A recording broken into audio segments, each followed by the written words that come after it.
네, 지금부터 2025년 캠프마켓 아카데미 하늘에서 본 도시, 네, 이제 멀리서 바라볼 때 서로 너무 가까이에서 내 이야기만 하지 않고 이제 서로 다른 사람들을 존중할 때 거대한 캠프마켓의 이야기, 우리가 원하는 미래가 보일 수 있다라고 하는 이야기를 시작하겠습니다. 저는 하늘에서 본 도시라고 하는 키워드로 여러분에게 캠프마켓 이야기를 들려드리려고 합니다.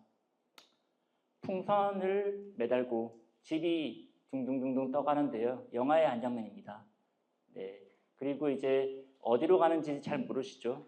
왜 가는지도 모르고 우리 모두가 어딘가에 다른 사람들의 이야기들을 궁금해하고 가까이 가고 소통하면 알 수 있는데 그렇게 가까워지기 전에는 멀리서 남의 이야기 잘 모르고 툭툭 말을 뱉을 수 있고 이래야 된다 저래야 된다 할 수 있는데 그러지 않았으면 좋겠다는 바람, 그리고 뭔가 다른 이야기, 나하고 다른 이해가 안 되는 것들은 절박한 이유가 있을 것입니다. 그 사람의 입장, 그 사람이 어디 서서 스탠딩 포인트라고 하는데요. 어떤 입장에서 이제 이런 상황들이 일어나는지를 조금 확인했으면 좋겠습니다. 오늘은 사람이 주인공이 아니라 캠프 마켓이라고 하는 장소가 주인공입니다.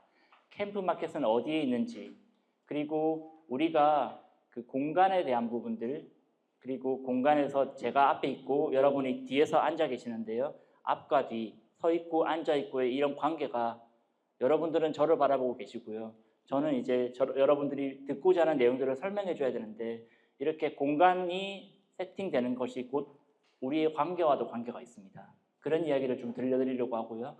마지막으로 하늘에서 본 도시라고 하는 주제로 런던과 뉴욕이라고 하는 세계 대도시 두 개를 가지고 조금 거기에 이런 이야기 속에 그런 변화가 있었네. 네, 우리도 캠프마켓도 어마어마한 이야기들이 숨어있는 지역입니다. 아주 많은 이야기들을 다 지워야 되는지 좀 남겨놓을 게 있는지 뭔가 이렇게 소중하게 생각해야 되는지 이런 것들을 런던과 뉴욕의 이야기를 통해서 한번 정답은 없기 때문에 각자 정답을 만들어 보시면 좋겠습니다. 캠프마켓은 어디에 있는지 지도를 통해서 볼 것이고요. 사진을 통해서 보고 그리고 옛날 역사, 요약되어 있는 역사인 이 약사 잠깐 설명해 드릴 것입니다. 지도를 보시면 광역적 입지라고 되어 있는데 가운데 이렇게 W 모양으로 되어 있는 것들이 동쪽에서 서쪽 서해 바다로 이르는 한강입니다. 한강의 남쪽은 우리가 강남으로 부르고 있고요. 그리고 한강의 북쪽은 강북, 이름이 있죠. 그리고 저희는 이제 여기 서해로 가는 쪽에 있는 바닷가에 보시면 여기 산이 이렇게 쭉 이어져 있습니다. 산으로 둘러싸인 이 평지를 보통 분지라고 하죠. 이 분지가 아주 넓게 형성되어 있습니다. 여기 지금 서울에 있는 여기 이제 북한산, 북악산 등등으로 둘러싸인 서울의 도심이라고 하는 이 분지만큼 그것보다 더 넓은 분지가 보이시죠? 멀리서 봐도 보입니다. 인공위성으로 보면 보이는 거죠. 저 넓은 땅이 되게 중요한 가치를 가지고 있었다, 과거에. 그래서 그 땅을 사용하기 위해서 서울역, 지금의 용산역, 그리고 여의도 영등포역입니다. 그리고 이제 이 동인천 항구까지 이렇게 이어지는 철도 1호선, 국철이 만들어지면서 철도를 따라서 이제 한국에서 만들어진 여러 가지 물자들이 이 인천항 근처에서 조금 더 뭔가 이렇게 여기저기 배송이 될 수 있는 좋은 입지였고요. 그럼 공장은 여기 항구 가까이에 두면 둘수록 물류 비용은 싸겠지만 좀 안전한 곳, 그리고 넓은 면적이 있는 곳들은 아마 이 정도까지가 캠프마켓이 위치한 곳까지가 한계였던 것 같습니다. 캠프마켓의 입지는 그렇게 정해졌고요. 산으로 둘러싸인 평탄한 넓은 면적이 있는 철도와 항구가 있는 곳. 우리가 도시계획을 할 때 다른 건 다 바꿀 수 있는데 이 입지, 영어로 로케이션은 못 바꿉니다. 로케이션이 도시계획 분야에서 가장 중요한 1원칙, 2원칙, 3원칙인데요. 그래서 여기가 캠프마켓이 있는 이 입지가 너무너무 중요하다라고 이렇게 출발하겠습니다. 그리고 서울에서도 서울역 남쪽에 이 용산역 일대가 지금의 용산공원이라고 하는 곳들이 이렇게 저희랑 비슷하게 미군 부대가 떠나고 평택으로 이제 미 8군 기지가 이태원이 싹 바뀌어서 지금 이렇게 공원으로 만드는 이야기들이 오랫동안 진행이 됐고 일부는 공원으로 만들고 아직도 미군 시설들이 좀 남아 있습니다. 그래서 수없이 많은 이야기들이 있었고 합의를 했고 지금 보시는 것처럼 그런 계획들이 최종 합의까지 했지만 여전히 실행될 때는 더디게 실행됩니다. 그래서 너무 조급하게 생각하지 않으셨으면 좋겠다라고 하는 말씀을 드리고요. 캠프마켓 사진으로 보시면 이렇게 산이 있습니다. 산 앞에 이렇게 넓은 빈 땅이 있죠. 그 땅을 조금씩 나눠서 에스컴시티 또는 그 중에 일부인 캠프마켓이 자리 잡고 있었다. 병원도 있었고요. 공장도 있었고 창고도 있었고 심지어 6.25 전쟁 직후에 포로 수용소까지도 있었습니다. 그런 장면들이 과거에 일본은 이제 무기를 만드는 공장 위주로 사용했지만 이제 그 미군이 들어왔을 때는 이렇게 색깔별로 다른 캠프, 군부대 여러 개의 군부대가 입지했던 곳이고 1963년 기준으로 당시의 이제 지도입니다. 여기에서 10년이 지나면 에스컴시티라고 하는 이름은 없어지고 이제 그 중에 일부 기능들이 평택 그리고 이태원, 용산이죠. 넘어가고 점점 다른 색깔은 없어지고 A-1이라고 하는 캠프 마켓 위주로만 지역에 남아 있고 나머지 주변으로 아파트 단지들이 좀 많이 들어오게 됩니다. 뭐 계양산, 원적산 이렇게 이어지는 산들은 그때나 지금이나 안 바뀝니다. 상황은 그렇게 만들어졌던 이 에스컴시티 또는 캠프마켓 일대가 여전히 기능은 달라졌는데 물리적인 환경, 자연도 그렇고 건물도 그렇고 땅도 그렇고 많은 것들이 그대로 남아 있어서 이런 것들을 조금 어떻게 바꿔야 되나? 급격하게 바꿀 것인가? 점진적으로 바꿀 것인가? 아니면 완전히 이게 뭐 문제가 있어가지고 우리가 조금 가벼운 말로 이가 안 좋아가지고 치과에 갔는데 나는 이제 한두 개 임플란트를 각오하고 갔는데 깨끗하게 다 철거하고 틀니를 하시면 정말 좋습니다라고 권유하면 쉽게 동의하실 분은 별로 없으실 거예요. 내가 필요한 만큼 좀 고쳐서 쓸 수 있으면 내가 동의한다면 지역사회가 동의한다면 그렇지만 어디까지가 나는 하나만 고치고 싶은데 정 안 되면 두 개, 세 개를 이제 브릿지 건다고 하죠. 치과에서도 치료에 여러 가지 단계가 있습니다. 이렇게 여기 극장 같은 것들 그리고 병원, 포로 수용소 여러 가지 옛날 이야기들이 많이 남아있는 땅입니다. 우리는 지금은 모르죠. 그때 사람들이 그렇게 이용했을 뿐인데 지금 여기 캠프마켓 오늘과 내일 건물도 이게 지금 이렇게 우리가 대화하는 강연 시설이지만 싹 지우고 책 다 집어넣고 도서관으로 만들면 도서관에서 이렇게 떠들면 안 되는 거죠. 건물의 기능은 얼마든지 바뀝니다. 같은 건물도 그때는 병원, 포로 수용소, 극장 얼마든지 지금 바꿔서 쓸 수 있는데 그게 우리가 동의를 한다면 그렇게 바꿀 수도 있고 없앨 수도 있고 이제 군부대뿐이 아니라 주변에 당시에 이제 지금도 미군 부대가 있으면 또는 대학이 있으면 그 주변은 일종의 이제 같이 생활하는 대학가 군부대 근처에 있는 어떤 그런 이제 이태원 비슷한 분위기의 그런 곳들이 동두천에도 있고 이태원에도 있고 여기도 과거에 그렇게 부평 기지촌이라고 하는 한국 최초의 기지촌이 여기 있었다고 합니다. 저도 잘 모르겠습니다. 이번에 공부하면서 와 내가 살고 있는 이 지역이 이런 이야기가 있었네? 왜 부평이 그렇게 한국에서 가장 큰 도시 중에 하나였네라고 어른들이 이야기하시는지 이번에 알게 되었는데요. 이렇게 옛날 이야기들을 다 지우고 나면은 그냥 예를 들면 상암 신도시, 마곡 신도시랑 똑같은 곳이 되는 거죠. 어떤 장점, 우리의 가치가 있으면 그런 것들을 이제 우리가 공감할 수 있는, 인정할 수 있는 범위 내에서 좀 품고 가는 것도 어떨까? 그런 얘기를 조금 드리고 싶었고요. 사진 여러 장 중에 이렇게 그 당시로 보면은 지금으로 보면 각그랜저 이렇게 이야기하는 어떤 그런 좀 멋진 차량이 있습니다. 뭐 이 당시에 일본식 그냥 쭉 이렇게 일자로 된 건물에 지금의 원룸처럼 막 토막 내어서 방 작은 것들이 학고방이라고 하죠. 꽉 차 있던 그런 벌집, 학고방 그런 것들이 주변을 채우고 있던 시절인데도 이런 택시 같은 것들이 이 지역을 계속 왔다 갔다 해야 되는 고급 그리고 뭔가 돈을 많이 쓸 수 있는 사람들이 이 지역에 상시적으로 일하고 거주하고 했던 지역입니다. 흔히 말하는 중심지입니다. 중심지.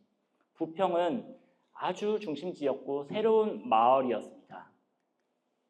근데 그 당시에 이제 이렇게 제가 41년부터 81년까지 쭉 여러 가지 변화 중에 73년도를 한번 말씀드렸는데 그 73년도에 남아있던 많은 것들은 지금 이제 73년 이후에는 이렇게 캠프마켓이라는 이름으로만 좀 바뀌고 우리 땅을 찾아야겠다. 공원으로 쓰면 좋겠다. 이런 이야기들이 좀 많았던 것 같습니다. 그 과정에 제가 이번에 공부하면서만 알게 됐는데 시민들이 많이 참여를 하셨더라고요. 여기 이렇게 사용하고 싶습니다. 근데 그거를 전문가들과 함께 소통하면서 조금 사용해 주셨으면 좋겠고요.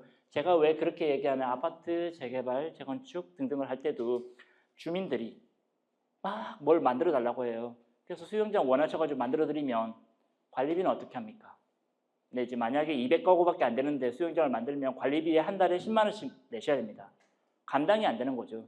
주민이 원한다고, 시민이 원한다고 무조건 다 되는 건 아닌데 전문가들과 좀 소통을 하시면서 실행 가능한, 감당 가능한 미래를 합의를 하셔야 되는데 그 과정은 생각보다 오늘 땅 합의하고 내일 만들어지는 게 아니라 조금 더 많이 진지하게 소통을 하셔야 됩니다. 그런 이야기들을 좀 해드리고 싶어서 앞서 제가 뭐 그런 얘기들을 좀 준비해 왔었고요. 저희가 지금 준비하고 있는 이 캠프마켓의 미래는 왼쪽으로 있는 부영공원과 한 몸이고요. 그리고 주변의 아파트 단지들은 쉽게 바뀌지 않습니다. 사람이 살고 있는데 나가라고 하고 철거하고 같이 더 큰 공원을 만들자. 네, 그렇게 말은 하실 수 있지만 실행은 쉽지 않습니다. 그래서 주어져 있는 공간적인 한계, 비용적인 한계, 그리고 서로 생각이 다른 것들을 조금씩 배려하면서 나가면 좋겠다. 지금 현재 있는 이제 이 산 능선이 보이고 아파트 단지 그리고 그 안에 이렇게 자기 완결적으로 또는 폐쇄적으로 한계가 분명한 캠프마켓이 독립적으로 남아 있습니다.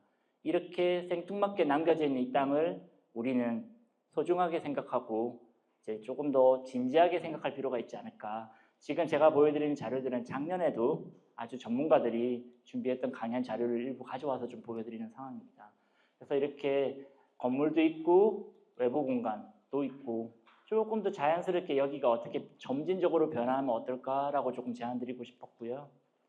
그리고 이제 과거의 이 에스콤시티, 부평, 인천 쪽은 서울 국가 전체에서도 서울과 한 몸통으로 이제 미군 부대가 한국을 전체적으로 지원하던 공간이고요. 대전, 대구, 부산 그리고 이제 이런 각각의 기지들이 지금은 관계가 다 달라졌지만 그 당시에도 여기 에스콤시티가 입주했던 캠프마켓이 있는 이 땅은 정말로 중요한 땅이었다. 그래서 그 기억들을 우리가 모르고 남들만 알고 그러면 좀 안 될 것 같다라는 생각에 옛날 자료지만 제가 좀 준비해왔고요. 보시면 이게 지금 이제 이런저런 옛날 이야기들은 충분하게 앞장에 보신 여기 이제 캠프마켓 관련 기록물 수집이라고 하는 공식 자료가 남아 있습니다. 이제 인천시에서 잘 준비하고 관리하고 활용하고 계시고요. 그런 내용들을 시민들도 같이 공부하시고 그렇게 의미를 좀 부여해 주시면 좋겠습니다. 여기까지가 오늘의 주인공 캠프마켓에 대해서 작년 또는 그 오래전부터 있었던 얘기들을 간단하게만 제가 리뷰해 드렸고요. 이 캠프마켓을 너무 가까이서 보기에는 이제 너무 큽니다. 그리고 지금 저희가 자유자재로 들어가서 모든 것들을 알 수 있지도 않고요. 그래서 조금 더 멀리 어떤 특정한 도시나 특정한 지역이 어떻게 변화해 왔는지를 조금 제가 이야기를 드리고 싶은데 근데 이제 그 도시에 대한 이야기 진행하기 전에 그게 나한테 무슨 의미가 있어? 라고 하시는 분들이 좀 있어요. 그래서 제가 오늘 나하고 관계가 있다. 나하고 이 공간 뭐 이런 것들이 어떻게 관계 맺는지를 조금 설명드리고자 합니다. 특히 한국에서. 생텍쥐벨이라고 하는 작가가 쓴 어린 왕자라는 책 아마도 아시는 분들이 많을 겁니다.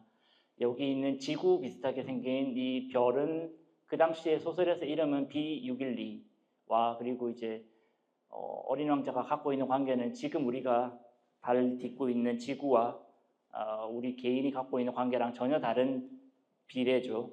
거의 뭐 1대1 비례입니다. 실제로 지구와 제가 관계 있는 것들은 저는 지구 위에 뭐 아주 작은 티끌처럼 보일 건데요. 여기 지금 B612 기준으로는 저라는 사람은 보이지도 않을 것입니다, 아마. 그래서 어떤 축척, 뭐 스케일이라고 영어로 쓰는데요.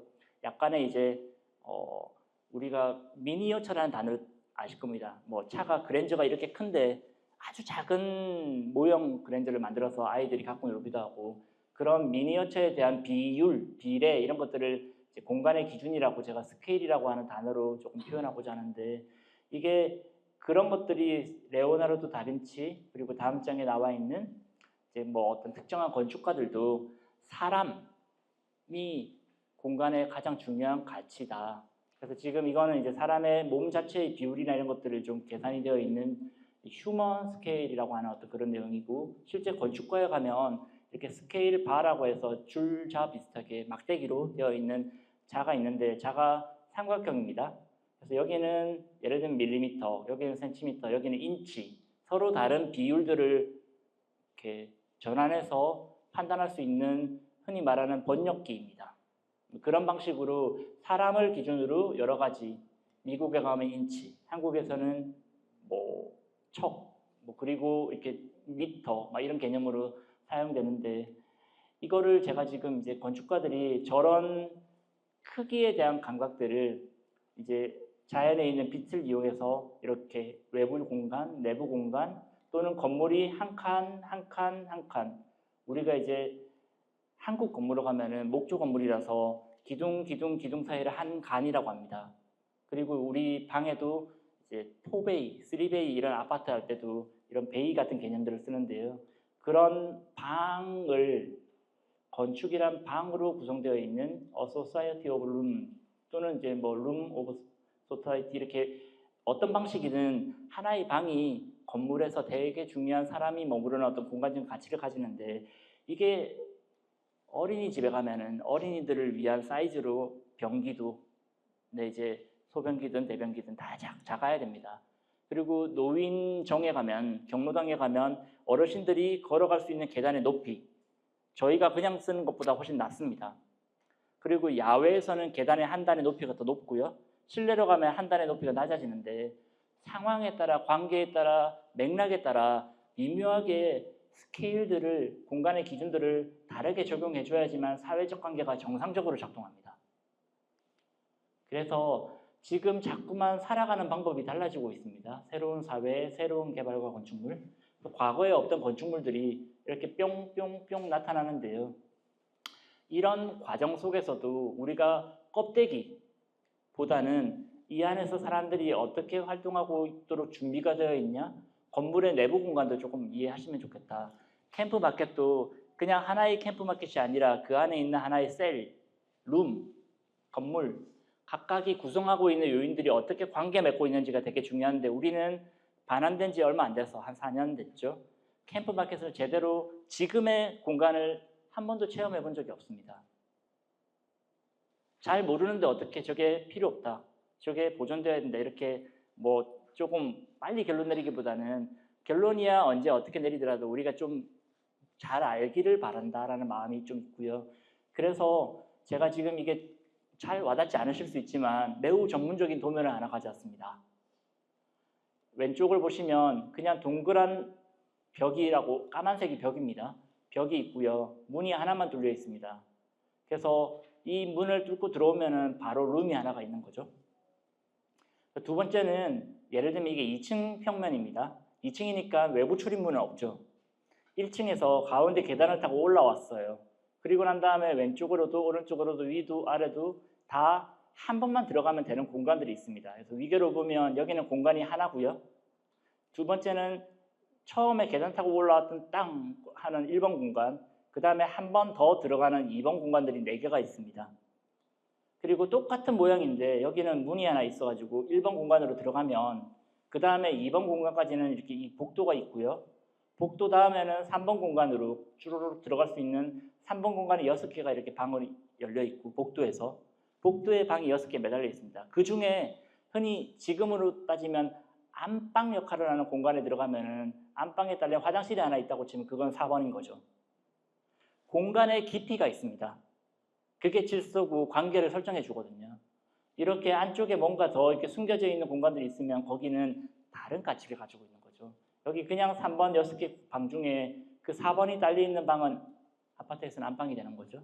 그렇게 공간이 관계를 그리고 사람들의 생활을 바꿔주기 때문에 우리가 좀 잘 알 필요가 있다고 말씀드리고자 했고요.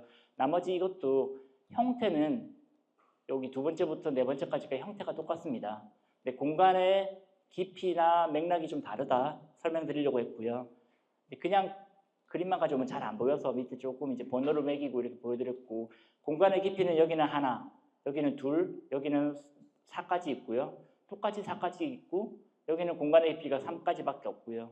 그리고 심지어 여기 세로로 긴 막대기형 건물이 하나 있는데 이 건물을 위에서부터 출구가 있고요. 1번 공간, 들어가면 1번 공간을 통과해야지만 들어갈 수 있는 2번 공간, 3번 공간, 계속 위로처럼 들어가야지만 되는 공간이 매우 깊습니다. 깊이가 있어서 여기 7번 공간은 정말로 비밀 공간인 거죠. 네, 근데 형태는 똑같아요. 근데 이제 위가 아니고 옆으로 해서 구멍을 7개 뚫어 놓으면 1번이랑 똑같아집니다. 공간의 깊이는. 그냥 들어가는 거죠. 외부에서 바로 흔히 말하는 이제 부평에 있는 이렇게 일본식 건물에 방방방방방방 들어가는 학구방들이 이런 구조였습니다. 그래서 생각해 보시면은 형태나 여러 가지 것들 안에 들어가 있는 이야기들이 우리가 좀 알고 싶다, 알면 더 좋아지지 않을까? 뭐 이런 얘기들을 건축 도면을 통해서 잠깐 설명드리고 싶었습니다. 그리고 이제 이게 위에 있는 요 바글바글하게 격자형 구조, 그리드 구조. 한국에서 우리가 대부분 이 그리드 구조는 맨하탄, 뉴욕 하면은 아시죠? 실제로 맨하탄입니다. 그리고 아래쪽은 여기가 이제 큰 대로가 있고, 그 다음에 이제 대로변에 사거리에는 좀 큰 건물들이 들어갈 수 있고, 여기가 선정릉인데요. 강남이죠. 한국의 강남은 이렇게 있는 이제 똑같은 크기의 블록이 이렇게 쪼개져 있는 그리드 구조가 아니라 큰 그리드, 큰 슈퍼 블록 안에 이제 조금 더 잘 보이게 도면을 바꿔드리면 왼쪽이 뉴욕, 맨하탄, 오른쪽이 한국의 강남입니다. 다르죠? 네. 뭔가 질서가 다르게 잡혀 있으면 생활도 다릅니다. 바로 위에 보이는 3D의 건물들도 다르게 보실 거고요. 그래서 큰 길가의 강남 대로변에 테헤란로 이렇게 큰 건물들이 있고 그 뒤에는 완전히 다른 세상이 펼쳐져 있습니다. 한국은. 근데 이제 맨하탄 가면은 그냥 빌딩 숲인 거죠. 관계가 처음부터 그렇게 도시계획이 다르게 잡혀 있습니다. 그런 얘기들이 한국에서는 이렇게 토지구획 정리사업, 택지개발사업 등등의 이제 이야기들을 이제 우리가 보통 아파트 지을 때는 이렇게 택지개발사업으로 해서 이 보이는 도면은 목동입니다. 목동에서는 가운데 상업지역들을 만들고 상업지역 안에 뭔가 아보카도의 씨처럼 이렇게 뭔가 알맹이를 만들고 주변으로 목동 1단지부터 14단지까지를 쫙 이렇게 배치했습니다. 그런데 왼쪽으로 보시면 토지구획 정리사업이라고 해서 옛날에 그냥 이렇게 막 농지 이런 것들을 땅을 정리하고 난 다음에 토지구획을 정리하고 저층 주거지들을 만들었을 때 그 이후에 큰 길가만 조금 전에 보셨던 테헤란로처럼 길을 엄청 크게 만들고 여기는 상업지역, 길가에는 높은 건물이 들어오고 그 이면에는 3종 1번 주거, 2종 1번 주거 등등 점점 작은 저층 주거지가 남아있는 한국의 많은 지역들은 왼쪽 아니면 오른쪽이었고 점점 오른쪽에 가깝게 아파트 단지들로 바뀌어가고 있습니다. 근데 이거는 제가 꼭 아파트를 설명드리고자 하는 게 아니라 도시가 바뀔 때 어떤 질서를 이 방식을 선택하느냐 이 방식을 선택하느냐에 따라서 첫 단추가 그렇게 이정표가 만들어지면 그 다음부터는 원웨이입니다. 그래서 첫 걸음, 첫 번째 내비게이션의 목적지가 너무너무 중요한데 모르고 정하면 되돌릴 수가 없습니다. 그래서 조금 더 진지하게 뭔가 공부가 필요하다. 그런 얘기 해드리고 싶었고요. 다시 처음으로 돌아가서 이 소사이어티 오브 룸 아니면 룸 오브 소사이어티 어떤 방식으로 하든 몽골 같은 경우에는 게르 이동식 천막주택입니다. 이게 뭐 건축이냐라고 할 수 있지만 사실상 아까 처음에 보여드렸던 제일 왼쪽에 있던 그 벽이 있는 공간에 문이 하나 있으면 들어가면 이렇게 게르라고 하는 곳, 그 안에 있는 어떤 기둥이 입구부터, 네, 이제 그냥 공간은 안 하지만 입구부터 저 안쪽 공간까지 안에 어르신이 앉고요. 왼쪽에는 누가 앉고 오른쪽에 누가 앉고 그다음에 이제 창고처럼 쓰는 공간은 어디고 이런 것들이 정해져 있습니다. 공간의 질서가 있죠. 사회적인 관계가 이렇게 작은 천막 안에도 있고요. 그리고 이제 입구부터 저 안쪽까지라고 하면 우리도 안방이라는 표현을 쓰잖아요. 다르죠. 공간의 깊이에 따라 사회적 관계가 규정이 됩니다. 만약에 여기가 문이었는데 반대로 문을 막고 여기를 문으로 하면 뒤집어져야죠. 관계가. 네, 사회가 합의한 질서가 있다는 건데 이 다음 장면을 보시면 캄보디아에 가보면 북쪽에 중국이 있고요. 그리고 쭉 내려오다 보면 캄보디아가 있습니다. 동남아시아라고 하는데요. 남쪽에 있는데 비가 내리면 저 중국에서부터 엄청 큰 강에서 물이 쭉 오다가 여기 똠레삽이라고 하는 호수에 물이 확 늘었다가 물이 건기가 되면 물이 쭉 내려가서 근처에 제대로 된 집을 지으면 물에 잠겨버립니다. 그래서 물 위에서 물이 많아지든 적어지든 그냥 자유롭게 이렇게 지낼 수 있도록 하우스보트, 수상가옥을 만들어서 살고 있는데요. 이것 또한 환경에 따라 사회적 관계가 좀 변화된다고 하는 것들을 정확하게 보여주는 제 사례라서 좀 설명드리려고 했고, 이 다음 장은 한국에서는 요즘 특히 이 룸, 네, 특히 제가 이제 앞뒤를 바꿔서 룸을 좀 강조했는데 사회에서 룸이 되게 중요한 한국 사회입니다. 찜질방, PC방, 뭐 얘네부터 뭐 다방, 차 마시는 곳이죠. 그리고 이제 뭐 노래방도 있고요. 근데 일본식 노래방 가라오케, 한국식 노래방 무슨 차이가 있냐면 또는 미국 드라마에서 노래방 가자라고 번역되어 있는 공간을 보여주면 무대가 있고 관객이 지금 여러분이 앉아 계신 것처럼 쭉 앉아 있습니다. 올라가가지고 피아노를 치든 노래를 부르든 이렇게 우리끼리가 아니고 모두가 한 공간에서 같이 어울립니다. 우리의 노래방은 그렇지 않죠. 진짜 우리끼리 1번 방부터 13번 방, 14번 방 칸칸이 나누어지는 공간에서 제 소집단끼리 그게 가족이 되든 친구들이든 동료가 되든 이제 아주 긴밀한 사회적 관계를 맺는 사람들만 그 공간에 허락을 합니다. 다른 사람이 우리 방에 들어오면 누구세요? 라고 이렇게 밀어내는 거죠. 그렇게 관계가 설정되었을 때만 이렇게 뭔가 이렇게 우리가 사회가 유지가 되는데 한국에서는 그 공간이라고 하는 것들이 다른 사회와는 좀 다르게 작동합니다. 그런 것들을 좀 설명드리려고 했고 그런 것들이 왼쪽에 있는 이제 꼴라주 오른쪽에는 보통 저희가 이제 조감도라고 표현하는데 둘 다 사람이 뭔가 경험을 한다고 보시면 왼쪽은 옛날에 이제 여기가 서울 한양도성이라고 하는 서울 성곽 그 안에 종로가 있고요. 궁궐들입니다. 근데 종로에 대한 그림들을 조금 뭐 지금 잘 안 보이시겠지만 제가 종로를 걸어간다고 생각해 보면 종로의 왼쪽에 있는 건물은 제가 여기서 바라보면 이 건물은 안쪽 인면이 보이는 거죠. 그래서 내가 보이는 데로 가면 이 건물이 이렇게 그려집니다. 이쪽 건물은 왼쪽, 오른쪽이 보이기 때문에 오른쪽이 그려집니다. 그래서 여기 종로에서 걸어가던 사람들이 바라본 종로대로 이 인면은 밑으로 누웠고요. 여기 인면은 위로 눕습니다. 마찬가지로 오른쪽 위로 눕고요. 그리고 이제 여기 보면은 만약에 여기서 이렇게 출입을 한다고 치면 내가 여기 들어가기 위해서는 오른쪽에서 이렇게 오기 때문에 오른쪽에서 바라보고 있는 그 문이 보이게 이렇게 왼쪽으로 누워 있습니다. 나의 경험이 세상에 이제 그러니까 뭐라고 해야 반영이 되는 한국식 어떤 그림이었고요. 지도. 경험을 반영을 하는 어떤 방식의 우리 선조들은 그렇게 매우 주체적이셨습니다. 그런데 이게 동양적 사고방식이라고 하면 서구적 사고방식은 누가 경험하더라도 그냥 객관적으로 그냥 인공위성을 띄워서 드론을 띄워서 헬기에서 보이는 그 뷰 그대로 마치 새가 바라보는 것처럼 이제 그 개인적인 것들을 싹 지우고 모두가 합의할 수 있는 이런 시선을 강제합니다. 지금 아파트 분양 광고들이 대부분 다 이렇죠. 하나의 아파트 단지에 가더라도 한강이 보이는 동이 있고 한 동이라도 한강이 보이지 않는 호가 따로 있습니다. 동향, 서향, 남향. 그런데 분양 광고는 다 이렇게 한 장이죠. 그냥 좋다라고만 이야기합니다. 근데 개인적인 경험을 보면은 그런 것들이 다 반영이 되어서 이제 뭐 가격도 다 달라지는데요. 제가 하고 싶은 말은 개인의 경험과 선택에 의해서 많은 것들이 바뀌고 네, 연결되고 있다. 이 다음 장 보시면 지도에 표현되는 것도 다릅니다. 세계 지도라고 보실 수 있지만 러시아가 없고요. 몽골이 끝이거든요. 태평양 건너편에 미국도 없고요.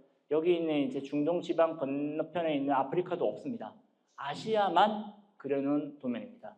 어떤 특정한 동질성 가지고 이제 흔히 말하는 우리끼리라고 하는 동남아시아, 동북아시아, 중동까지 포함해서 이렇게 아시아만 표현한 도면이고요. 그리고 이제 이거는 그래도 좀 연속적이라고 볼 수 있는데 오른쪽 보시면 지하철역은 네, 이제 연결 여부가 되게 중요합니다. 어떤 표현이냐고 치면 제가 약속을 잡고 이렇게 해가지고 지하철을 타러 갔는데 A역에서부터 C역까지 10분 걸린다고 하는데 지하철이 안 와요. 10분 거리가 10분입니까? 그렇지 않습니다. 연결되어 온라인일 때만 딱 그게 작동이 되고요. 오프라인이 되면 작동하지 않습니다. 그리고 나 지금 다와가 종로상 가고 다음 역이 종각이야. 물론 이제 지하철역들은 되게 멀리 있기 때문에 눈에 보이진 않지만 지금 저희가 공간이 연속되어 있다고 하면은 사람이 갑자기 안 보이다가 뿅 하고 나타나지는 않습니다. 근데 여기는 여기 있던 사람이 뿅뿅뿅뿅 마치 이렇게 점프하듯이 맥락 없이 그냥 갑자기 툭 튀어나옵니다. 게다가 이렇게 환승했다고 하면 더 저 사람이 어디로 가는지 짐작이 안 되는 거죠.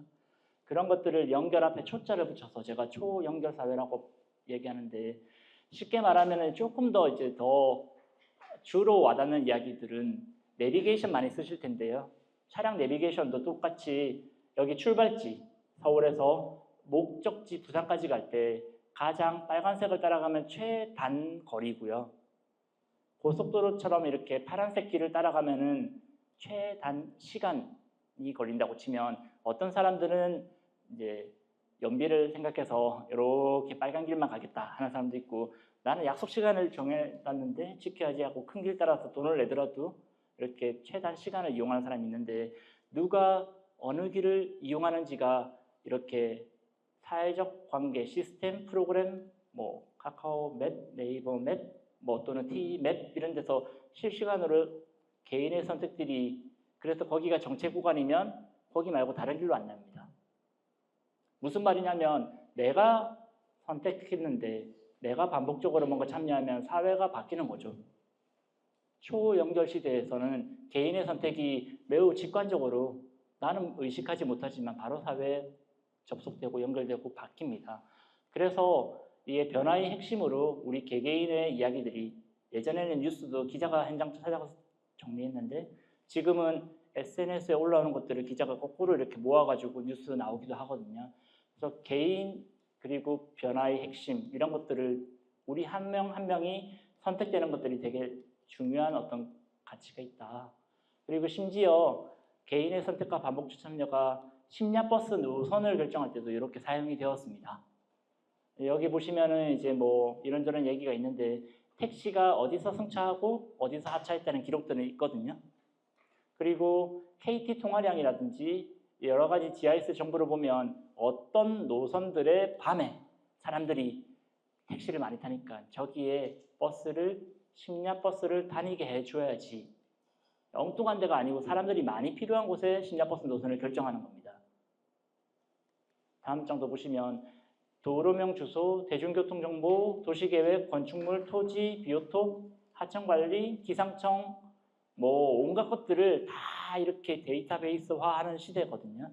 저 자료들이 나하고 아예 관계가 없다라고 보시면 조금 그렇겠죠. 우리 매일 기상예보 보시고 매일 교통정보 같은 것도 확인하고 다니는데 나하고 매일매일 관계 있는 자료가 있고 그렇지 않은 자료도 있지만 막상 캠프 마켓에서는 환경오염 이런 이슈도 중요했었잖아요. 그래서 생각보다 여러 가지 자료들을 개인들도 접근할 수 있는 시대입니다. 그래서 그런 것들을 좀 종합적으로 읽어나갈 수 있는 눈이 좀 필요하지 않나? 그렇게 말씀드리고요. 그런 것들은 지구본처럼 이제 사람이 지구본이라고 하는 동그란 거 밴드를 돌려가지고 이렇게 지구를 이해했다고 치면 어릴 때 지금은 구글 어스 또는 한국에서도 여러 가지 이렇게 가상의 3D 시뮬레이션들을 서비스를 많이 제공하고 있습니다. 국토부에서 말하는 V월드라든지 그런 것들을 저희가 디지털 트윈, 쌍둥이 그래서 이제 가상 공간에 현실과 똑같은 것들을 쌍둥이처럼 구현해놓고 테스트하는 거죠. 컴퓨터로 시뮬레이션 한다. 뭐 이런 얘기들 들어보셨을 텐데 점점 이렇게 나하고 관계없는 게임 속 세상 같은 이런 것들도 관계가 있다라고 제가 설명을 드리려고 하는 거죠.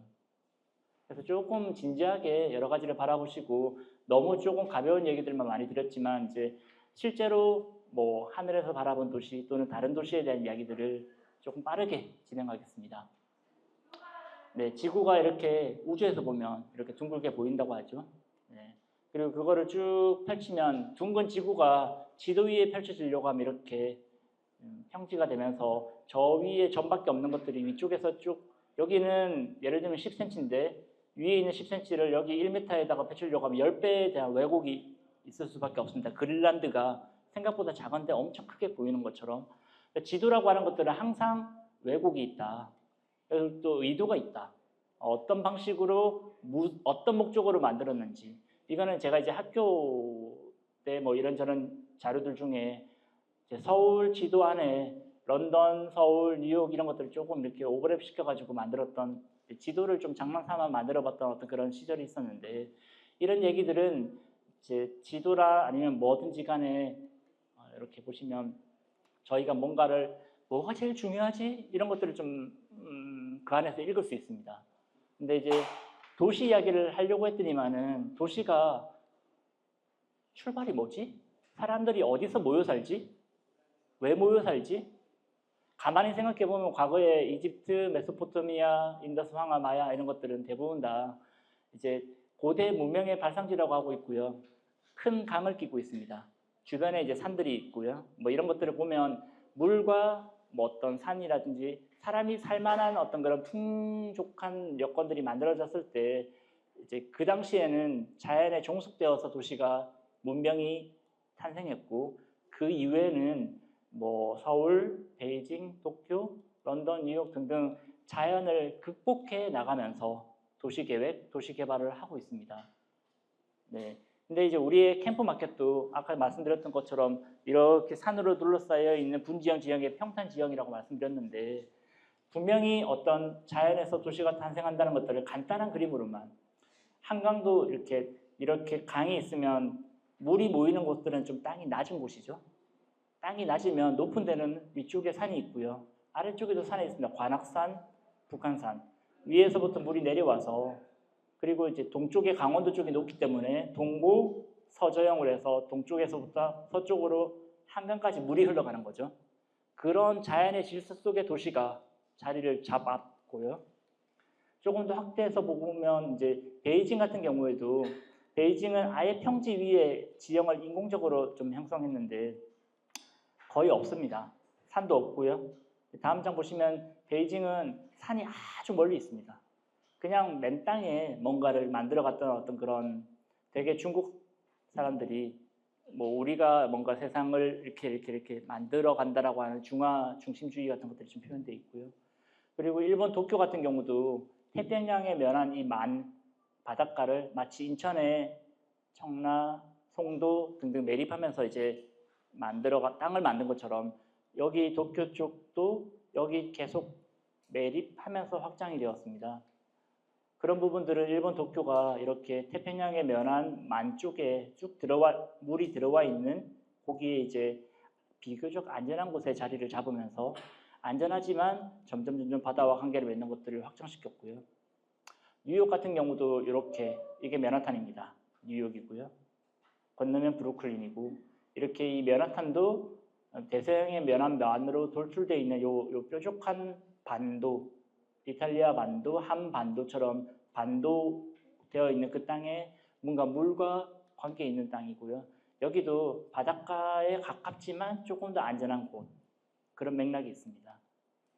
그리고 런던도 템즈강이 이렇게 있고 템즈강을 통해 가지고 런던이라고 하는 어떤 시가지가 조금 더 멀리 가면 이제 녹색 산들이 있는 것들 보실 수 있고요. 그렇지만 여전히 런던이라고 하는 것들도 이렇게 대서양 에 있는 부분들에서 조금이라도 안전한 곳으로 자리 잡으려고 하는 어떤 그런 자연과 관계 맺는 방식이 네, 이제 분명하게 보입니다. 그리고 이후에 한 번 더 반복하겠지만 여기에 이제 태풍이 분다, 허리케인이 분다고 하면 이렇게 해가지고 돌개바람이 불면서 대서양에 있는 물들이 이렇게 밀고 올라오거든요. 침수당합니다. 런던도.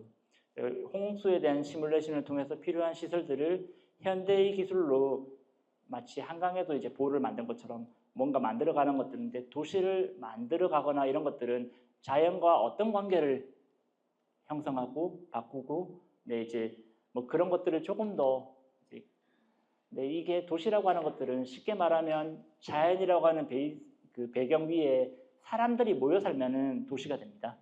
네, 런던은 옛날부터 지금까지 이렇게 인구가 이렇게 늘었다가 네, 2차 세계대전 때는 인구가 좀 줄기도 하고 다시 늘고 분명히 어떤 계기가 있으면 인구들이 늘고 줄고 이벤트라고 할까요? 사회 현상과 관계가 있습니다. 그리고 인구가 늘고 줄고는 다 도시 변화와도 관계가 있고요. 이후에 한 번 더 말씀드릴 텐데 여기 나오지 않는다 하더라도 어떤 큰 불이 나거나 패스트 같이 엄청난 전염병이 일어나거나 그럴 때 이제 도시가 구조가 바뀝니다. 서울이 우리가 지금은 1000만이 조금 내려갔는데요. 1000만이 될 때 인구 밀리언 그 만에서 이제 1000만까지 올라갈 때 예, 46년 정도 만에 네, 이제 100만에서 1000만 도시가 되었습니다. 같은 방식으로 도쿄나 뉴욕이나 런던이 그렇게 1000만까지는 아니지만 800만이 될 때까지가 시기상으로는 이제 대략 한 100년, 70년 이렇게 우리보다 훨씬 더 천천히 도시가 바뀌었거든요. 그렇게 생각해 보시고 도시가 바뀌는 과정은 도시가 성장한다고 표현하는데 어쨌든 접힌 우산을 시간이 흐르고 이렇게 쭉 펼치면 이렇게 우산이 이렇게 넓어지는 것처럼 도시가 자꾸 이렇게 바뀌어가는데 한국의 서울도 일산, 분당 등등 이제 수도권의 바깥에 신도시를 만들면서 이렇게 수도권 전철들이 이렇게 쭉 연결하고 있죠. 도시가 시간이 되면 바뀌는데 한 번에 바꾸면 아무래도 조금씩 부작용이 있을 수 있습니다. 그래서 우리가 도시를 대하는 새로운 시선에서는 조금 더 어떤 마음을 열고 유연하고 어떤 이야기들을 조금 고려해야 되는지 이런 것들이 좀 필요하다. 그럼에도 불구하고 중간에 우리가 집에서 뭔가 이렇게 도시의 생활 중심을 향해서 나갈 때는 뭔가 중간에 경유하고 있는 중요한 다발 허브 이렇게 중요한 포인트들이 좀 있습니다. 뭐 버스 정류장, 지하철역, 도서관, 학교 뭐 그런 공간들을 중심으로 이제 생활 영역이 조금씩 자연스럽게 바뀌어가거든요. 그래서 이 경로라고 하는 부분들 우리가 차를 이용하면은 차가 지나가는 길, 사람이 걸어가는 길 또는 이제 누군가 만날 때 어디서 만나고 그 다음에 어디서 만나고 활동의 거점들과 어떻게 연결되는지 이런 관계 맺기가 도시에서 너무너무 중요한데 이런 내용들을 조금 고려하고 난 다음에 추가로 하늘에서 봤을 때 이렇게 길, 필지, 대지 그리고 건축물 이런 것들이 잘 관계 맺으면 눈에 잘 보입니다. 도시가. 이거는 지금 이제 스페인 바르셀로나인데요. 이제 우리가 이 바르셀로나라고 하는 도시, 뭐 가우디도 아실 거고 네모 딱지로 되어 있는 이런 것들이 반복되고 있는 도시 구조 속에 질서 정형하다라고 보실 수 있는데 실제로 이 건물들은 이제 우리도 남향 좋아하시잖아요. 건물을 지을 때 통풍, 남향. 근데 이게 만약에 남쪽이면 여기는 북쪽이고요. 오른쪽은 동쪽이고 왼쪽은 서쪽입니다. 그리고 이제 이 건물은 남쪽과 북쪽이 열려가지고 통풍이 될 수 있는데 여기 있는 이제 요거는 모서리는 통풍이 잘 안 될 수 있거든요. 만약에 이렇게 빽빽하게 다 지었다고 치면 그래서 통풍이 될 수 있게 여기를 좀 공간을 파내면 좋겠다라고 최초에 계획했던 기획가가 이렇게 활용하면 좋겠다라고 해서 도시계획 이후에 건물 짓는 것까지 좀 가이드를 했는데 실제로는 오른쪽에 있는 것처럼 네, 이제 그 스페인 바르셀로나 A 샤플라 블록 자체가 중구난방으로 지어져 있습니다. 왜냐하면 국가가 개발한 게 아니고 사유 각각의 건물을 지으니까. 그런데 이제 여기서부터 여기까지가 너무 멀기 때문에 중간에 파가지고 중정처럼 이렇게 통풍을 내고 환기도 하고 이렇게 하거든요. 근데 그럴 때 모서리 땅이 가치가 좀 낮아서 그냥 네모딱지가 똑같이 개발될 것 같지만 사람들이 좋아하지 않는 땅들은 좀 덜 개발됩니다. 이런 것들이 뭔가 우리가 의도를 가지고 막 이제 계획을 하더라도 달라질 수 있다. 실제 살아가면서 주민들이 그리고 누군가가 특정한 목적에 의해서 거기는 안 좋아 이런 문제가 있어 하면 그거를 들어볼 필요가 있습니다. 그래서 이게 뭐 다 똑같지 않나? 라고 생각하는데 다르거든요. 그런 것들을 조금 주의 깊이 활용해 보시고 또 아마 스페인 가보신 분들은 아마 느낄 텐데 왼쪽 건물과 오른쪽 건물이 똑같이 가우디가 설계한 건물입니다. 왼쪽이 까사바토요, 오른쪽 까사밀라인데요. 여기 건물편에 하나는 오른쪽에 있고 하나는 왼쪽에 있습니다. 쉽게 말하면 해를 이제 여기는 음지에 가까운 건물이라서 햇빛이 쨍쨍하지는 않습니다. 그래서 약간 어두컴컴한 건물에 온갖 화려한 인면의 재료를 디자인을 다 붙여놨거든요. 그런데 오른쪽 가보면 여기는 맨날 해가 쨍쨍 비춥니다. 아무리 왼쪽처럼 멋있게 보인다 뭔가를 만들어도 빛발에 지거나 그냥 하얀색으로 보이는 거죠. 그래서 같은 건축가가 같은 도시 계획 속에서 지어도 자연의 그러니까 해가 어떻게 비치는지에 따라서 서로 인면을 대하는 제스처 같은 것들을 다르게 표현하거든요.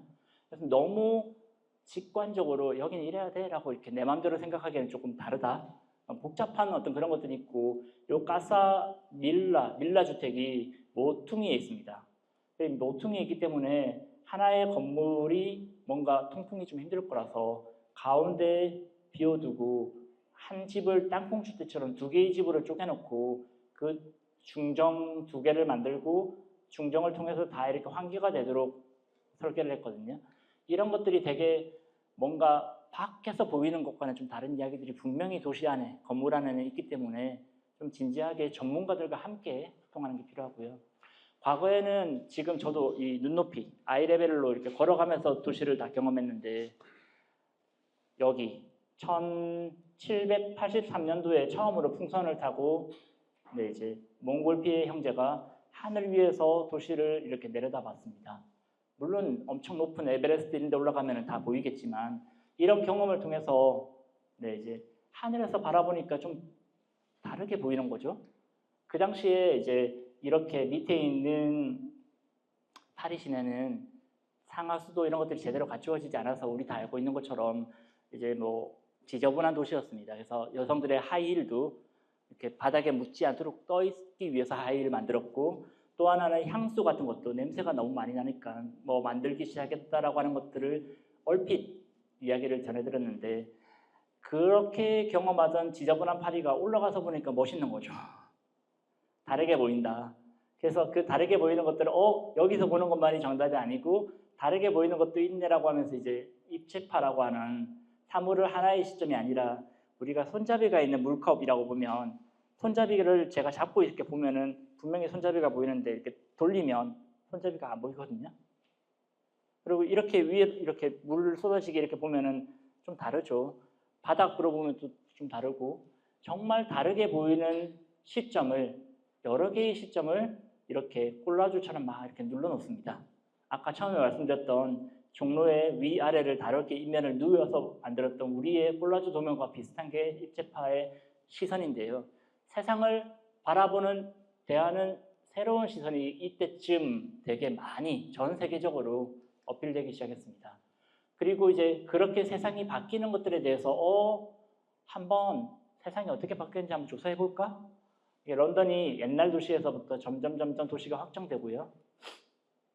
그리고 이제 과거에 이렇게 작은 도시였으면 점점 커지고 뭐 새로운 건물도 들어오고 뭐 이런 과정들이 로마 시대 때부터 그때는 이렇게 로만 브릿지라고 하는 거 하나 그리고 요게 아마 성벽이 있었다고 합니다. 로만 월이라고 해서 그런 것들이 이제 지금 뚜렷이 보이는 초록색 선이 벽이고 이 브릿지가 있고요. 나중에 이제 로만 브릿지가 너무 낡아서 없애면 런던 브릿지가 건설되고 그리고 이제 이렇게 모양이 잡혔죠. 중요하게 사람들이 이용하는 건물들도 만들어졌었고요. 북쪽이 먼저 만들어지고 건너편으로 남쪽도 점점 확대되고 1543년 1593년, 1616년 점점 시가가 되는데 1665년에 이제 패스트라고 하는 엄청난 질병, 1666년에 런던이 큰 불이 나서 뭔가 이렇게 도시가 망했습니다. 싹 망했으니까 망한 김에 이제 다음에 건물을 지을 때는 불을 안 타는 구조, 화재 보험도 좀 제도가 바뀌는 거죠. 조례라고 했는데 법이 바뀐 겁니다. 그리고 이왕 다 불탔으니까 우리 도시는 망했으니까 이번에 새로 도시를 재건하자. 뭐 그런 이야기들이 좀 있었습니다. 그 당시에. 실제로는 보시는 것처럼 화재 발생 이전 모습으로 그냥 막 지었죠. 한국에서 유명한 이야기 중에 부산에 가면 운전하기가 그렇게 힘들다더라. 왜?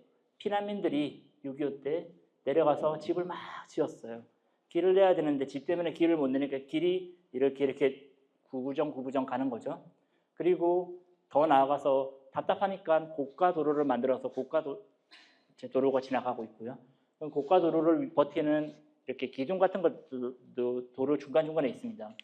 집도 길도 고가 도로의 그 기둥도 너무너무 사람을 힘들게 하는 낯선 사람들에게는 도시를 이렇게 한 장만 앞으로 가면은 이렇게 질서정연하게 뭐가 길이 빵빵 뚫리는 게 아니고 이미 있는 집들은 손 못 대고 그냥 그 집들을 피해서만 길이 이렇게 이어지는 구조로 갑니다. 근데 앞서 봤던 스페인 또는 뉴욕 이런 것과는 많이 다르죠. 질서라고 하는 것들은 인위적으로 만들기가 참 쉽지 않습니다. 근데 자연이 이렇게 만들어 놓은 이런 템즈강 같은 것들, 서울의 한강 이런 것들은 쉽게 바꾸기가 힘들지만 사람이 바꿀 수 있는 것들은 작은 단위에서 바바바바박 이렇게 이제 난개발이라고 표현해도 될지 모르겠지만 시간이 허락하는 범위 내에서 만들어진 질서는 쉽게 바뀌지가 않습니다. 그런 것들 속에 지상을 못 바꾸면 지하라도 좀 이용합시다 라고 해서 런던에서 세계 최초의 지하철을 만들었고요. 네, 다음 장 보시면 세계 최초로 만든 지하철이기 때문에 얼마나 작게 만들었겠습니까? 그래서 이 튜브라고 하는 이게 예쁘장한 이름에 이게 보면은 발이 닿습니다. 그리고 키 큰 사람 가면은 머리 부딪히거든요. 출입할 때는 항상 이렇게 좀 저는 물론 그냥 가지만 키 큰 분들은 숙여서 이렇게 출입해야 되는데 이런 것들이 그냥 세계 최초라서라기보다는 지상의 질서를 바꾸기가 곤란하기 때문에 지하를 이용하자고 하는 어떤 그런 이야기들이 여기서 이제 만들어졌던 거고요. 그리고 이제 런던에서는 아까 템즈강 이야기했는데 그 강이 너무너무 중요하기 때문에 강의 북쪽과 남쪽을 연결하는 구조로 이런 다리를 만드는 것들이 정말 중요한 거였습니다. 그런데 그 다리가 배가 못 지나가게 막는 장애물이었거든요. 그래서 로먼 브릿지 뭐 이런 것들은 부수고 이제 런던 브릿지도 좀 한계가 있고 그 다음에 이제 타워 브릿지라고 해서 이렇게 타워를 만들고 도개교라고 해서 이렇게 배가 지나갈 때는 들 수 있게 만들었죠.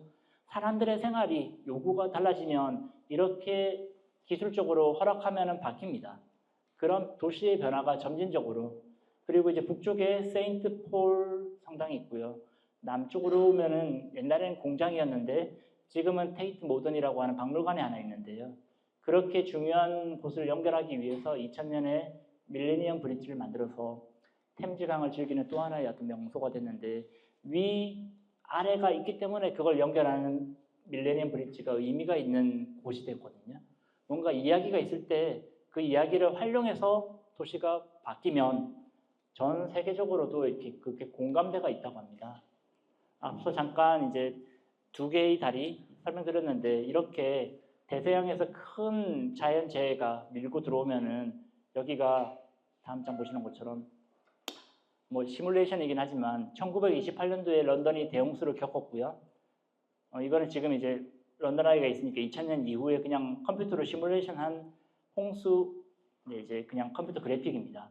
이렇게 되면 안 되니까 홍수 방지 시스템 같은 것들을 이렇게 만들어 가지고 이제 물이 오더라도 막을 수 있는 도시의 안전성을 확보하는 어떤 그런 것들을 또 했는데 지금 우리 캠프 마켓에도 필요하다면 이렇게 기술적인 최첨단 시설들이 들어갈 필요도 있습니다.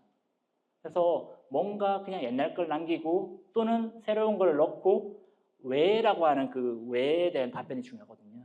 이제 정확하게 말하면 답보다는 앞에 있는 퀘스천, 질문이 중요합니다. 어떤 게 우리에게 필요할까? 어디로 가십니까? 라고 하는 어떤 그런 질문들이 되게 중요하고요. 동영상을 지금 틀지는 않을 것입니다. 근데 이제 세계 도시가 어떻게 만들어졌는지 We Built This City라고 해서 런던, 뉴욕, 파리까지 3개 정도의 이렇게 다큐멘터리가 있거든요. 제가 만든 건 아니고요. 디스커버리 채널에서 만들었고 한국의 MBC에서 번역을 해서 더빙을 했습니다. 한국어로 잘 되어 있으니까 한 번씩 찾아보시면 We Built This City라고 하는 3개의 시리즈를 되게 많은 부분들 좀 의미를 찾으실 수 있습니다. 그리고 이제 그 다큐멘터리 3개 중에 뉴욕에 대한 다큐를 보시면 뉴욕이 처음에 이 많이 마치 피난민들이 점령했던 부산처럼 그냥 막 집을 지었던 거죠. 그러다가 뭔가 이게 질서가 필요하다고 해서 도시계획적으로 이 가상의 컴퓨터 그래픽입니다. 맨하탄의 이제 동서방향의 그리드 격자를 눌러서 지금처럼 이렇게 맨하탄이 만들어져 있는 거거든요. 도시계획이라고 하는 것들은 어떤 필요가 있을 때 그 필요를 해결하는 장치이지 그냥 아무 이유 없이 만들어지는 게 아닙니다. 저기 처음 말씀드렸던 바르셀로나 그 A 샴플라 지구도 같은 방식으로 조금 뭐 그렇고요. 뉴욕에 대한 부분들도 이 돌출된 부분들이 과거에는 이랬습니다. 다 그냥 배가 이렇게 이게 배가 있는 부분들 배를 이제 다큐를 보시면 알겠지만 배를 침몰시키고 네, 쓰레기를 묻고 해서 여기를 이렇게 매립해가지고 점점 뉴욕이 넓어집니다. 지금 우리가 알고 있는 이제 뭐 월스트리트 그 전에 조그마한 이제 콜럼버스가 점령했던 그 땅 바깥에 원주민이 들어오지 못하게 벽을 쳤는데 그 벽이 월스트리트. 그리고 이제 여기 이제 갯벌이라고 하는 것도 펄이잖아, 갯벌. 갯벌이 있는 곳이 매립되고 난 다음에 길이 나면 펄스트리트. 그런 것들이 다음 장 보실 것처럼 여기에 요게 이제 월스트리트. 이렇게 하늘색이 갯벌이 있었던 펄스트리트. 그리고 이제 뉴욕에 가면은 이렇게 질서정연한 격자형 도시들이 세로형, 남북 방향은 에비뉴, 동서 방향은 스트리트라고 길 이름을 그렇게 부르거든요. 항상 질서를 잡고 이름을 붙이고 이런 것들이 되게 중요합니다. 그래서 어느 나라, 어느 도시, 어떤 지역을 가더라도 이런 이야기, 어떤 질서, 코드 이런 것들을 조금 알고 즐기시면 되게 편안하고 즐겁게 즐기실 수 있거든요. 스트리트는 한국어로는 숫자가 이렇게 옆으로 기니까 그렇게 동서 방향으로 이해하시면 되고 에비뉴는 카드 결제할 때 세로로 결제하시잖아요. 요즘은 그렇게는 잘 안 하시긴 했는데 이렇게 에비뉴는 애자가 이렇게 위아래로 길게 되니까 이렇게 기억하시면 조금 도움이 됩니다. 근데 이제 사람이 이제 조금 전에 뉴욕도 그랬고 사람이 모여 살기 시작하면 건물도 많아지지만 이렇게 패스트처럼 질병도 늘어날 수 있고요. 그래서 도시에 사람이 많이 모여 살기 시작하는 게 도시라고 하면 어느 정도까지지 진짜 많이 모여 살기 시작하면 밀도 관리가 필요합니다. 하나의 면적에 얼마나 많은 사람들이 있는지 여기 이 공간이 만약에 저희가 지금 뭐 한 20명 있다고 치면 괜찮은데요. 한 200명 있다고 생각하면 숨쉬기가 힘들겠죠. 2,000명이 이 공간에 들어올 수 있을지 모르겠지만 들어왔다고 치면 이게 말이 안 되는 거죠. 그렇게 바글바글 사람들이 모여 살기 시작하면 반드시 문제가 생깁니다. 그런 문제를 도시계획가들이 또는 도시정책가들이 해결할 필요가 있다라고 해서 이제 도시계획이라고 하는 것들 이런 것들이 좀 만들어지기 시작했습니다. 상하수도도 다 지하에 상하수도망을 만든 게 이제 배설물 같은 것들이 지상에 막 있으면 안 되니까 그런 얘기들이고요. 지금 이제 아까 잠깐 말씀드렸지만 약 200년 전에 런던이 최초로 인구 100만이었다고 합니다. 서구의 공식 자료에는. 물론 이제 비공식 자료에는 아까 말씀드렸던 캄보디아 이런 데들도 앙코르와트 막 1500년대 이런 데도 100만 도시였다고 하긴 하는데요. 서구의 공식 자료에는 어쨌든 런던이 200년 전에 지금이 2025년이니까 1800년대 초에 인구 100만이 되었고요. 100년 정도 지나면 이제 50년 정도 지나면 파리가 인구 100만이 되고 런던은 인구가 더 많이 늘었고요. 그렇게 되면서 1900년대 초에 인구 100만 도시가 11개 점점 큰 도시들이 늘어나고 있죠. 그런 것들을 좀 분석을 해보면 50km 반경으로 건물들이 사람들이 얼마나 모여 사는지를 도면으로 이렇게 쭉 했을 때 조금 표현이 이상하지만 다른 도시입니다. 이게 네덜란드의 암스테르담 대도시권이고요. 여기는 중국 베이징인데 아까 베이징 도면 보셨죠? 바글바글 거리는 거. 그래서 뉴욕 또는 서울, 베이징 이런 데들은 이렇게 바글바글 밀도가 매우 높고요. 이제 네덜란드의 이렇게 란드스타드 지역이나 아니면 미국에서도 로스앤젤레스 지역을 가보면 샌프란시스코 이런 데 가보면 되게 이제 여기 왼쪽 모델입니다. 우리 코로나를 겪으셨죠? 전 지구적인 실험이라고 표현해도 될지 모르겠지만 오른쪽에 바글바글 거리는 지역에서는 엄청나게 많은 사람이 죽어나갔고 왼쪽에 이런 인구 밀도가 낮은 지역은 특히 한국에서도 농어촌에 가면은 마스크 안 쓰고 지내셨어요. 네, 정말 인구 밀도가 중요하다는 것들을 체감하는 어떤 시기였는데 그런 부분들이 조금 보는 시각에 따라서 다를 수 있습니다. 이제 전염병이나 이런 걸 생각하면 오른쪽처럼 뭐 이렇게 좀 떨어져 있거나 큰 뭐 어떤 공주 전체가 잘 돼 있는 건물들이 좋을 수 있는데 사람이 그냥 길거리에서 생활한다고 치면 왼쪽 보시는 것처럼 이제 빨간 선 여기서부터 여기까지가 걸어서 한 4분 정도 거리거든요. 4분 동안에 왼쪽은 홍대 피카소 거리처럼 42개의 건물이 보글보글 거려서 내가 걸어갈 때마다 이 건물에 갈까 저 건물에 갈까 아니면 저기 커피숍 갈까 이렇게 선택의 갈림길들이 되게 많습니다. 갈림길이 많으면 많을수록 재밌다. 뭔가 거기 가면 시간 가는 줄 몰라. 이런 얘기들이 나오고요. 그리고 오른쪽은 그냥 그런 거죠. 그런 건물이 있다더라. 대부분 이런 건물들은 또 이렇게 사람이 진입을 못하게 막기도 하고요.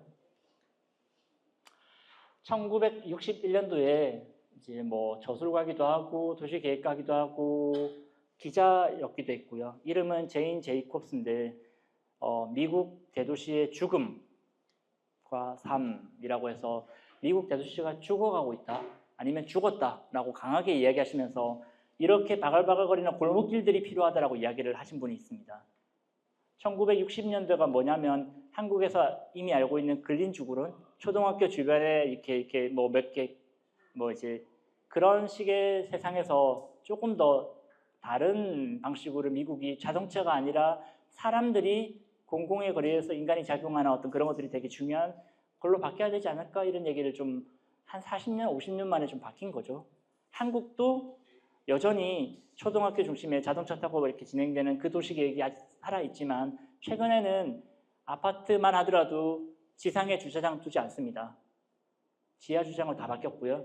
차보다는 사람을 위한 지상 도시 뭐 이런 것들을 좀 많이 강조하니까 지금 다음 장 보시는 것처럼 이렇게 뭐 사람들이 즐기는 공간 그리고 여기 시카고의 밀레니엄 파크인데요. 그 도시의 사람들의 얼굴을 사진 찍어서 그게 이제 이 네온 사인에서 계속 바뀌는 거죠. 나하고 관계없는 공원이 아니고 나하고 관계 있는 공원이 되었습니다. 그리고 여기 가보면 이제 그냥 내 얼굴이 보이는 거죠. 거울처럼. 커피빈처럼 이게 빈으로 콩 모양으로 만들어져 있는데요. 그렇고 그런 참여형 세상으로 바뀌어가고 있고 가운데 청계천이 청계고가를 이용해서 교통 목적으로 사용됐던 것들이 우리 모두 알고 있는 보건동 청계천 가면은 고가도로 없어지고 사람을 위한 공간으로 바뀌었죠. 그리고 기억하신다면 청계천 주변에 있는 건물들은 고가가 있을 때는 등 돌리고 청계천 쪽은 등입니다. 근데 이제 이렇게 고가 철거되고 나면 등이 얼굴로 바뀌어 있습니다. 최근에 리모델링 많이 했고 건물을 못 바꾸더라도 적어도 1층이라도 반대편에 있던 출구를 막고 앞쪽으로 출구를 만든 건물들을 정말 많이 보거든요. 모든 게 관계 맺기라고 저는 말하고 싶은데 이게 지금 잘못된 관계 맺기를 하나 이렇게 잘못이라고 말하면 좀 그렇지만 어쨌든 여기 있는 민자 역사는 민간 자본에 의해서 만들어진 철도 역사입니다. 네, 무슨 얘기를 하려고 하면 자본, 돈으로 이렇게 기존에 있는 아주 작은 역을 약 200배 정도로 연면적 200배가 증가했습니다. 그리고 여기 안에 있는 것들이 다음 장 보시는 것처럼 철도역은 요만큼 있고요. 한 10% 정도가 철도역이고 나머지 한 90%는 상업시설이나 주차장입니다. 민간 자본에 의해서 만들었기 때문에 건설 비용을 다시 회수해야 되는 거죠.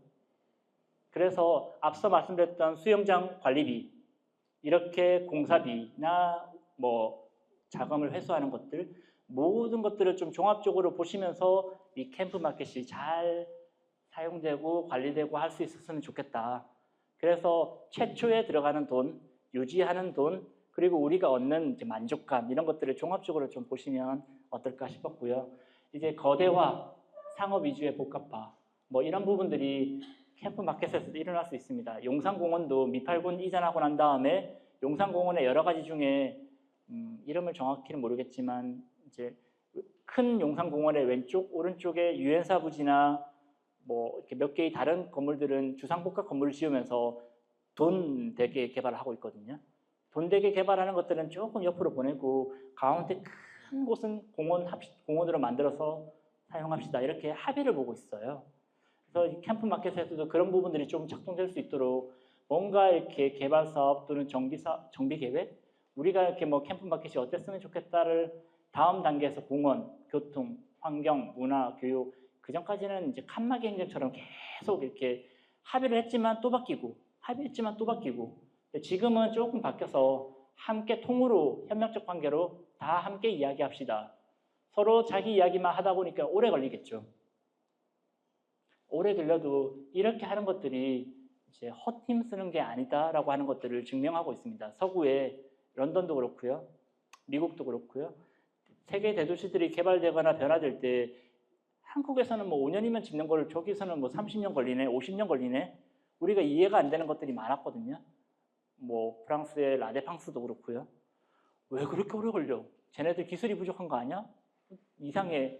근데 여기 칸막이 행정 가지고 있던 우리들은 오케이 하면 위에서 야 결제하면 결제 도장 짜서 금방 끝날 수 있었는데 위에서 안 된다고 하면 공무원들이나 아니면 어떤 윗분이 안 된다고 하면 안 돼 하면서 이제 아무리 하나 통과해도 또 벽이고 그랬죠. 근데 지금은 조금 오래 걸리더라도 이제 사업자 또는 어떤 시행자와 지역사회가 조금 합의를 해나가는 과정들로 이제 서구도 그렇게 했고 우리도 그렇게 가는 걸로 많이 바뀌었습니다.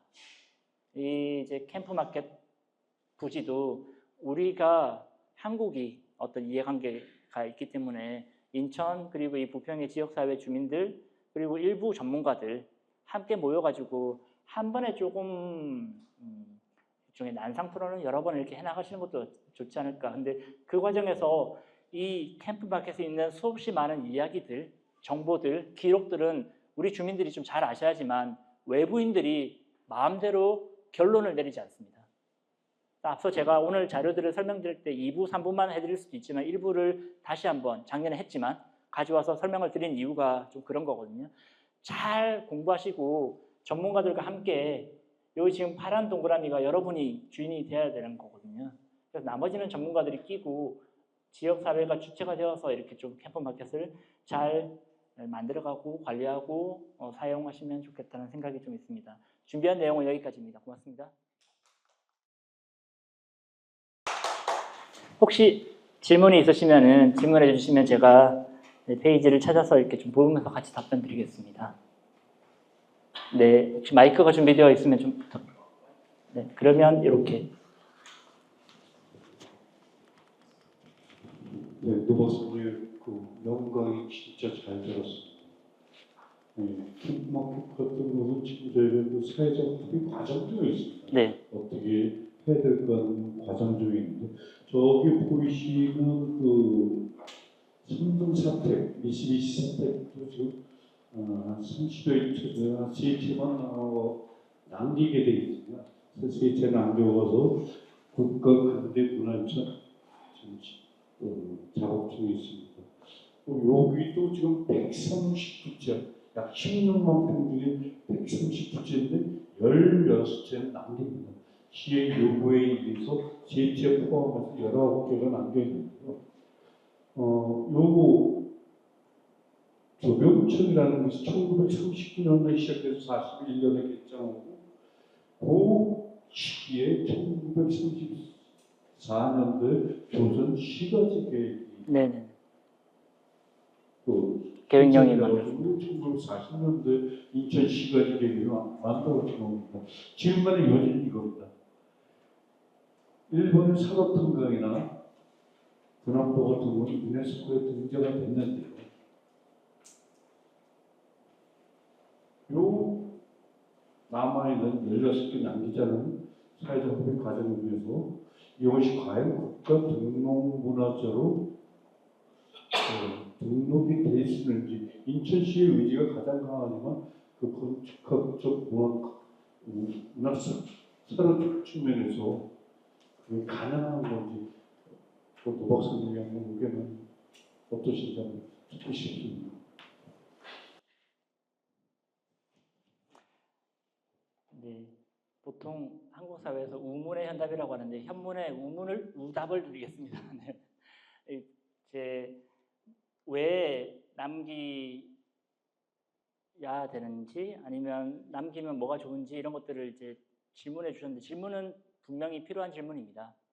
네, 정말 소중하고 정말 지금 필요한 질문인데 답을 개인적으로 뭔가 말하기에는 어렵죠. 제가 이제 개인적인 의견을 말하는 것도 조심스럽고요. 근데 이제 로마의 판테온이라는 건물 들어보셨었고요. 쉽게 말하면 만신전이거든요. 모든 신을 위한 이제 지성소처럼 이렇게 뭐 기도하는 공간. 그리고 여기도 또는 이제 성소피아 성당 이런 것들도 그렇고 이슬람이나 기독교나 이렇게 그 장소의 주인이 누가 되는지에 따라서 처음에 어떤 종교의 건물이었는데 다른 신을 위한 공간으로 바꿔서 쓰기도 하고 그래서 건물은 이제 그 건물 그대로라도 사용자들이 어떻게 사용하느냐에 따라서 달라질 수 있는 거라고 생각합니다. 본질적으로 건물이 없어져야 된다고 치면 그 이유는 위험한 건물이면 그거는 철거하는 게 맞습니다. 위험하고 그 다음에 이제 지역사회 모두에게 육체적으로도 위험하지만 심리적으로도 위협이 되는 공간이면 그건 없애는 게 맞고요. 육체적으로 심리적으로 위험하지 않다면 혹시 그거를 남겨서 계속 유지 관리하면서 쓰는 보수 비용보다 새로 짓는 비용이 뭐 비교해서 조금 더 이렇게 새로 짓는 게 더 낫겠다. 유지 관리하는데 매년 뭐 몇백억 든다고 치면 아니죠. 새로 지으면 처음에 조금 더 비싼 돈이 들더라도 유지 관리가 거의 없다면. 그래서 저는 안전에 대한 부분들, 육체적인, 물리적인 것, 심리적인 것 한번 따졌으면 좋겠고, 그리고 비용과 관련되어 있는 지역사회 전체가 감당해야 되는 비용에 대한 것들이 조금 보고, 그 다음에 개인적인 호불호, 뭐 개인 의견이 좀 있지 않을까. 그래서 이렇게 좀 조심스럽지만 다 지우는 것들은 저는 조금 이렇게 지양했으면 좋겠다는 마음이긴 하지만 뭘 남겨야 된다, 얼마나 남겨야 된다 이런 얘기를 드리고 싶지는 않습니다. 드릴 수도 없고요. 그래서 일부 이 땅이 이런 땅이었다라는 과거의 기록은 우리가 건물을 다 없애더라도 남아있거든요. 사진으로도 남아있고요. 그래서 이야기가 남아있는데 남겨진 이야기에 혹시 건물 한두 동이 도움이 된다면 뭐 그럴 수도 있다. 그게 10동이라도. 근데 이제 용도는 옛날 용도 그대로 이거는 말이 안 되는 거죠. 포로 수용소가 그때 있었다. 지금도 포로 수용소로 둬야 된다. 이건 이상한 거잖아요. 그래서 그렇게 유연하게 좀 변화를 수용하고 유용하게 관계를 조금씩 다르게 맺어가실 수 있는 합의가 좀 필요하지 않나 생각합니다. 알겠습니다. 환경정원은 깨끗이 해야 되는 거고, 건물 존치하자는 것은 안전성 검사를 철저히 해서 해야 되는 거고, 청계천 같은 경우는 보고를 했는데 매년 들어가는 게 800억 곳 이상이 들어가요. 우리 불포천 구역, 불포천 공원하면 얼마 들어갈지 모르지만 이것도 공원을 유지하자고는 그 이상 돈이 들어갈 거예요. 그렇기 때문에 그것은 비용이 있기 때문에 삶의 질을 개선하기 위한 비용이 좀 필요하지 않을까. 안전성, 환경이나 안정성은 거쳐야 되는 거예요. 네, 이제 시대가 시대는 만큼 정말 이제 먹고 살기 힘들다고 하시는데요. 흔히 말하는 이제 뭐 아파트 관리비처럼 네, 이제 지역 사회가 또는 한국이 얼마나 많은 돈을 여기에 계속 부담해야 되는지 그런 것들을 좀 생각해 보시면 좋겠다. 그런 현실 가능한 범위 내에서 이렇게 조금 구체적인 것들이 바뀌어 나갈 수 있다고 생각합니다. 네. 또 다른 질문 있으면 네, 듣겠습니다.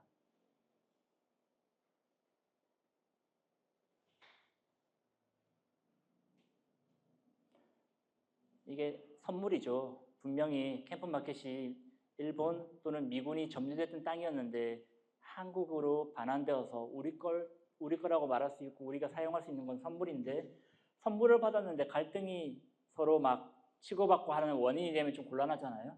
그건 선물이 아니죠. 근데 이거를 선물이라고 받아들일 거냐, 그렇지 않고 마치 막 폭탄 돌리기처럼 그렇게 받아들일 거냐는 우리 각 개인들이 좀 선택할 수 있습니다. 그래서 내가 너무 강하게 이야기하시면, 다른 사람의 이야기가 들리지 않으면 그거는 이거를 선물이 아니다라고 규정하시는 원인이 되거든요. 무조건 저는 여기가 선물이 되었으면 좋겠습니다. 우리 모두에게. 그래서 작은 차이들을 조금씩 이렇게 양보할 수 있는 분들이 여기 앉아 계시고, 또 캠프마켓을 사랑하시고 그렇게 해주시면 올바른 용도로 사용되지 않을까. 그리고 서울에 이제 미팔군 나가는 미군 기지, 저기 용산공원도 시간이 좀 필요하거든요. 여전히 거기도 환경 이슈 있습니다. 모두 다 동일하게 경기도에 뭐 여기뿐이 아니고 수없이 많은 미군 부대도 남아 있고요. 그렇고 그런 것들을 조금 더 진지하게 바라보시되 한 걸음 물러나서, 한 걸음만 물러나서 좀 남들을 배려해 주시면 어떨까. 그리고 조금 과하게 얘기하면 하늘 위에서 바라본 것처럼 모든 것들을 좀 이렇게 고려하실 수 있다면, 우리가 전지전능하진 않지만 점점 이렇게 큰 선물에는 점점 더 여유를 가지고 좀 대응하는 것들이 필요하지 않나 생각합니다. 네, 이제 플로어에서 다른 질문이 없으시면 특강은 여기까지만 하겠습니다. 고맙습니다.